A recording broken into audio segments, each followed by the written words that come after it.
She never cried when they accused her. That's what scared them later. People think tears are proof of innocence. But silence. Silence is often preparation. My name is Meher. And this is not a story about revenge driven by anger. This is a story about patience driven by truth. I was raised in a home where women were taught to bend, not break. My mother used to say that dignity is louder than shouting. I believed her, even when it cost me everything.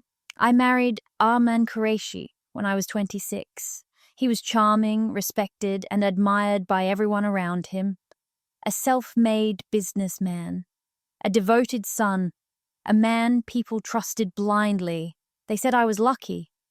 No one asked if I felt safe. The first year of marriage felt normal. Not happy, just normal. And in homes like his, normal meant quiet obedience. I learned quickly what pleased his family, what angered them, what topics were forbidden, what questions were dangerous. I stopped asking questions. Arman never raised his voice. He didn't need to. Control wrapped in calm words is harder to fight than anger.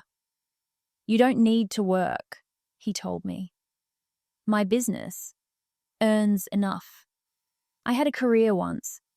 I folded it away like an old letter and pretended I didn't miss it. His mother watched everything. What I cooked, what I wore, how long I spoke on the phone. If something went wrong in the house, the blame drifted naturally toward me, like smoke finding air. Then came the first accusation. It was about money. A small amount missing from a drawer. Not enough to involve police. Just enough to stain a name. No one said my name directly. They didn't have to. The room knew who they meant. Arman looked uncomfortable. But he didn't defend me. That silence hurt more than their suspicion. I explained calmly. I showed my accounts. I asked them to check. His mother smiled and said, "We trust you, but trust must be protected."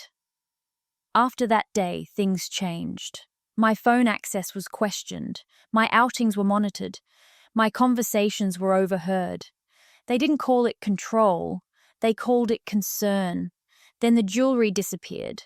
Gold bangles that belonged to my mother-in-law, family heirlooms. This time, the accusation wasn't silent. His sister looked straight at me and said, "Only you had access." I felt something shift inside me. Not fear, awareness. Because for the first time, I realized they weren't confused. They were intentional. I denied it, firmly. Honestly, they didn't believe me. That night, Arman said quietly, "Just apologize. It will settle things." I looked at him and asked, "For something I didn't do?" He replied, "Peace is more important than truth." That sentence stayed with me. Peace for them meant my silence. I chose silence. Not because I was guilty, but because I was observing. When people lie comfortably, they make mistakes. I started noticing patterns. Whispers that stopped when I entered rooms. Documents that disappeared and reappeared. Late night calls Arman assumed I was asleep for. Once I heard him arguing on the phone. "She doesn't know," he said. "She won't check." Something about that sentence stayed with me. She won't check. I checked, slowly, carefully, quietly. I accessed old files, bank statements, documents stored under my name. What I found didn't shock me. It explained everything. Money was being moved through accounts registered in my identity. Large sums, illegal transfers. Every accusation against me matched a transaction he had made. He wasn't just stealing, he was hiding. Behind me. I didn't confront him, because confrontation would give him time, and time was his greatest weapon. So I waited. I documented everything, screenshots, emails, signatures, dates. For 2 years, I lived like a shadow. They insulted me openly now. No pretenses, no politeness. Relatives were told I was unstable. untrustworthy, difficult. My own parents were advised to take responsibility for their daughter. I became invisible in gatherings, ignored unless needed, as an example. And through it all, I stayed calm. They thought I was broken. I was building a case. Then one evening, Armin announced he wanted a divorce. Publicly, confidently. He said our marriage was unbearable, that I was mentally exhausting, that he feared for his reputation. I was asked to leave the house within a week. No settlement, no apology, no dignity. I left with one suitcase. People watched. Some pitied me. Most judged me. But for the first time in years, I felt something unfamiliar, relief, because now I didn't have to protect their image. The legal battle began. His lawyer painted me as a bitter woman seeking revenge. They questioned my mental health, my intentions, my past. They expected emotional outbursts. I gave them facts. When my lawyer presented the evidence, the room changed. Accounts, transfers, forgery, all traced back to Armin, in my name. He denied it at first, then the signatures were matched. The silence in the courtroom was louder than any accusation I had faced.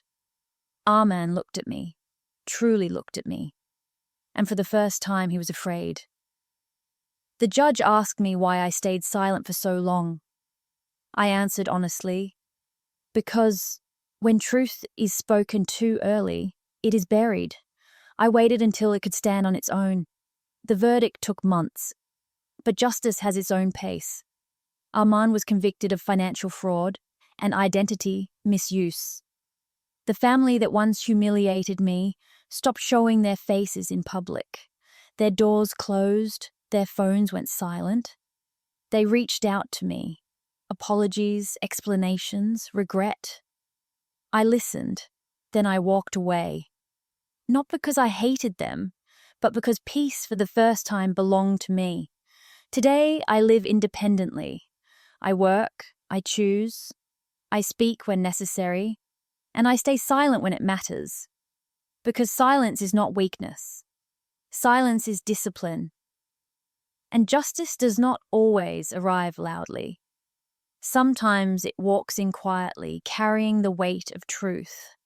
Remember this: the woman who says nothing today may be the reason everything collapses tomorrow.